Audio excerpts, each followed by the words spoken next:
Assalamualaikum warahmatullahi wabarakatuh. Alhamdulillahirrabbilalamin. Wassalatu wassalamu ala asrofil anbiya'i wal mursalin Sayyidina wa maulana Muhammadin wa ala alihi wa sahbihi ajmain. Apa kabar anak-anakku semua? Semoga kalian selalu dalam lindungan Allah Subhanahu wa ta'ala. Alhamdulillah, kita telah memasuki new normal atau kehidupan normal yang baru. Tetapi kita harus tetap menjaga pola hidup yang sehat, seperti tetap menggunakan masker ketika kita keluar rumah, tetap menjaga jarak ketika sedang berkumpul, dan tetap rajin mencuci tangan. Baiklah, dalam pertemuan pertama ini kita akan membahas tentang iman kepada kitab-kitab Allah. Iman kepada kitab-kitab Allah merupakan rukun iman yang ketiga. Iman kepada kitab-kitab Allah artinya kita percaya dengan sepenuh hati bahwasannya Allah Subhanahu wa ta'ala telah menurunkan kitab kepada nabi atau rasul yang berupa wahyu untuk disampaikan kepada seluruh umat manusia. Selain Al-Quran yang telah kita ketahui ya, sebagai umat muslim, Al-Quran menjadi pedoman hidup kita. Di dalam Al-Quran disebutkan bahwa Allah telah menurunkan 4 kitab suci. Yang pertama, kitab Taurat diturunkan kepada Nabi Musa alaihi salam. Yang kedua, kitab Zabur diturunkan kepada Nabi Daud alaihi salam. Yang ketiga, kitab Injil diturunkan kepada Nabi Isa alaihi salam. Yang keempat atau yang terakhir, kitab Al-Quran yang diturunkan kepada Nabi Muhammad SAW. Selain kitab, Allah menurunkan suhuf. Oke, pengertian dari suhuf. Suhuf adalah wahyu Allah Subhanahu wa ta'ala yang diturunkan kepada para nabi atau rasul pilihan yang masih berupa lembaran-lembaran terpisah.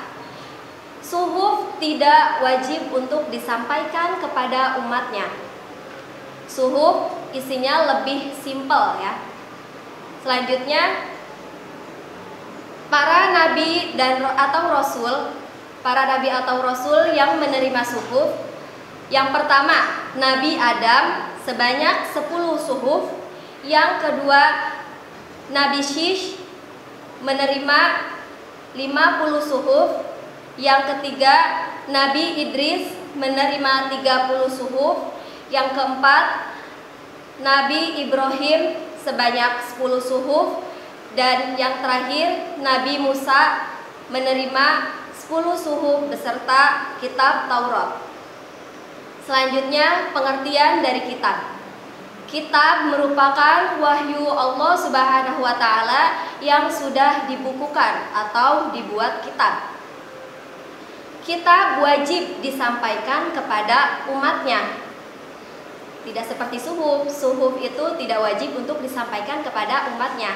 Sedangkan kitab wajib disampaikan kepada umatnya. Kitab isinya lebih lengkap dibandingkan suhuf yang simpel. Kita jelaskan masing-masing nama-nama kitab serta siapa saja yang menerima kitab tersebut. Nabi ya maksudnya. Yang pertama, kitab Taurat. Kitab Taurat diterima oleh Nabi Musa alaihi salam. Isi pokok kitab Taurat dikenal dengan 10 hukum atau 10 Commandments. 10 asas tersebut, yang pertama, tiada Tuhan selain Allah Subhanahu wa ta'ala. Yang kedua, jangan menyembah berhala. Yang ketiga, jangan mempersekutukan Allah Subhanahu wa ta'ala. Yang keempat, sucikan hari Sabat atau hari Sabtu. Yang kelima, hormati kedua orang tua. Yang keenam, jangan membunuh. Yang ketujuh, jangan berzina. Yang kedelapan, jangan mencuri. Yang kesembilan, jangan bersumpah palsu atau bersaksi dusta. Yang kesepuluh, jangan menginginkan milik orang lain. atau menginginkan hak orang lain. Dalam kitab Taurat kita diajarkan untuk tauhid. Tauhid itu artinya mengesahkan Allah. Selanjutnya, yang kedua, kitab Zabur. Kitab Zabur diturunkan oleh Allah Subhanahu wa taala kepada Nabi Daud alaihi salam. Zabur atau Mazmur berisi 150 nyanyian dan pujian kepada Allah Subhanahu wa taala. Di dalam kitab Zabur terdapat doa, zikir, nasihat, dan hikmah. Selanjutnya, yang ketiga, kitab Injil. Kitab Injil diwahyukan oleh Allah Subhanahu wa taala kepada Nabi Isa alaihi salam.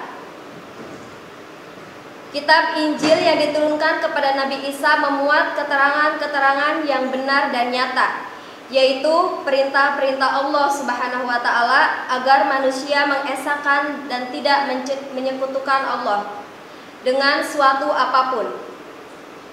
Dalam kitab Injil terdapat pula keterangan mengenai akan lahirnya nabi yang terakhir dan penutup para nabi dan rasul, bernama Ahmad atau Muhammad sallallahu alaihi wasallam. Kitab Injil pun mengajarkan kita untuk hidup zuhud. Hidup zuhud artinya hidup yang tidak terlalu mengutamakan hal-hal yang duniawi. Selanjutnya, kitab Al-Quran.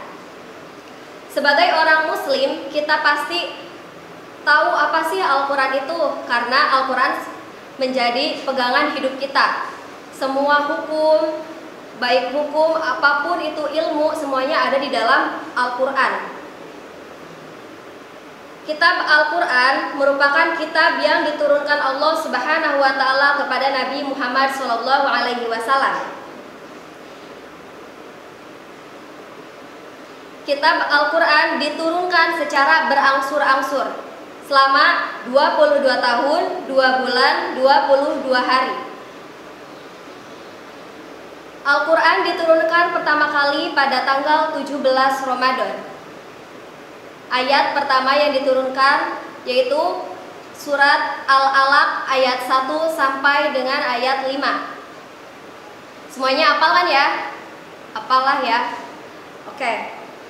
Al-Quran terdiri atas 30 juz, 114 surat, 6.236 ayat, 74.437 kalimat, dan 325.345 huruf. Wahyu yang terakhir turun dalam Quran surat Al-Maidah ayat 3.